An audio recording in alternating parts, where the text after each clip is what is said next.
చరిత్ర సృష్టించినోడు ఇప్పుడు ఆ చరిత్రని తిరగరాయబోతున్నాడు.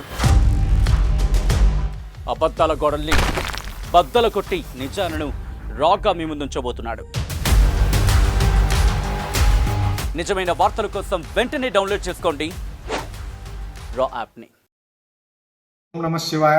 శ్రీ మాత్రే నమః. శ్రీశైల దేవస్థానంలో 3వ ధర్మకర్తలి మండలి సమావేశంలో 55 అంశాల పైన చర్చించడం జరిగింది. కొన్నింటిని ఆమోదించడం, కొన్నింటి తిరస్కరించడం, కొన్ని వాయిదా వేయడం జరిగింది.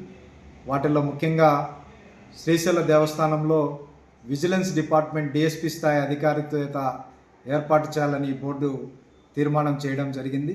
ఎందుకంటే మనం చూస్తున్నాం, టోల్గేట్ దగ్గర నిత్యం చెకింగ్ చేసినప్పుడు మద్యము, మాంసము దొరుకుతుంది. అన్ని మతస్థులు వెహికల్స్ పైన స్టిక్కర్స్ వేసుకొని వస్తున్నారు.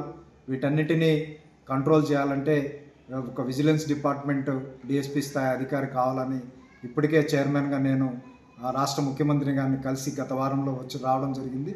ఈ నెలలో జరిగిన ఈ బోర్డు మీటింగ్లో కూడా బోర్డు తీర్మానం చేసి పంపించడం జరిగింది. సో విజిలెన్స్ డిపార్ట్మెంట్ వస్తే వీటన్నిటికీ ఇక్కడ చెక్ పడుతుంది. అలాగే ఆలయంలో భద్రత పెంచడం కోసంగా ఎస్పీఎఫ్ అధికారులను నియమించాలని బోర్డు తీర్మానం చేయడం జరిగింది.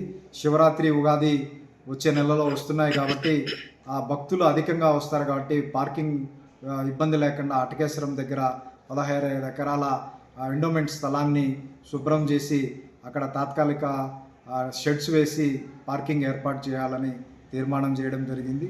శ్రీశైల క్షేత్రం అంటేనే శివతత్వం, అర్ధనారీశ్వర తత్వం కాబట్టి ఒక 108 అడుగుల భవ్యమైన అర్ధనారీశ్వర స్వామి విగ్రహం ఇక్కడ ఏర్పాటు చేయాలని నిర్ణయించడం జరిగింది. అలాగే ఈ క్షేత్రంలో భక్తులకు ఎలాంటి ఇబ్బంది కలగకుండా రేపు ఉత్సవాలకు అధిక సంఖ్యలో వస్తారు కాబట్టి మొబైల్ టాయిలెట్స్ను కూడా ఏర్పాటు చేయాలని తీర్మానం చేయడం జరిగింది. భక్తులకు అధిక సంఖ్యలో వచ్చిన కారణంగా స్వామివారి ప్రసాదం కూడా ఎక్కువ మందికి ఇవ్వాలని ఇంకొక 30 కౌంటర్లు ఏర్పాటు చేయడానికి బోర్డు నిర్ణయం తీసుకోవడం జరిగింది. క్యూ లైన్లో చాలా పాతవి అయిపోయినాయి. భక్తుల సంఖ్య రోజు రోజుకు పెరిగింది కాబట్టి నూతన క్యూ లైన్ ఏర్పాటు చేయాలా, దాదాపు 100 కోట్ల రూపాయలతో నూతన క్యూ లైన్ ఏర్పాటు చేయాలని ఈ బోర్డు తీర్మానం చేయడం జరిగింది.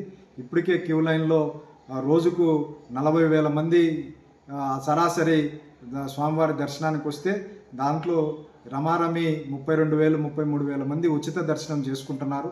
వారందరికీ కూడా చిన్నపిల్లలు, మహిళలు ఉన్న కారణంగా 4 గంటలు, 3 గంటలు సమయం పడినప్పుడు కొద్దిగా ఇబ్బంది పడుతున్నారు.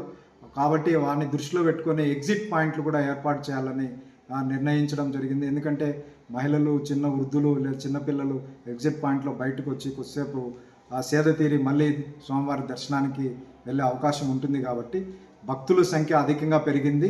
క్షేత్రంలో మనకు అనుకున్నంత స్థాయిలో వసతి ఇక్కడ లేదు. అన్ని కుల సత్రాలు, స్వామివారి సత్రాలు అన్నిటిని కాటేజెస్ అన్నీ తీసుకున్న మనం 10,000 మందికి అకామిడేషన్ ఇవ్వలేము. ఈ రోజుకు మనకు 40,000 నుంచి 50,000, 60,000 మంది భక్తులు వీకెండ్స్లో అయితే ఇంకా ఎక్కువ వస్తున్నారు. స్వామివారి యొక్క మీద ఉన్న భక్తితో ఉన్న వసతులతోనే సర్దుకొని వెళ్తున్నారు భక్తులందరూ కూడా.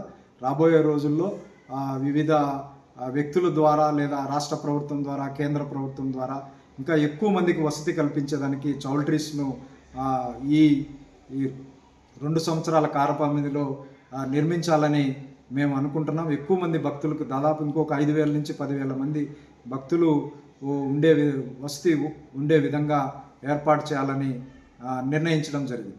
మరిన్ని వీడియోస్ కోసం ఛానల్ ని సబ్స్క్రైబ్ చేయండి. లేటెస్ట్ అప్డేట్స్ కోసం వాట్సాప్ ఛానల్ ని ఫాలో చేయండి. అండ్ లింక్ డిస్క్రిప్షన్ లో ఉంది.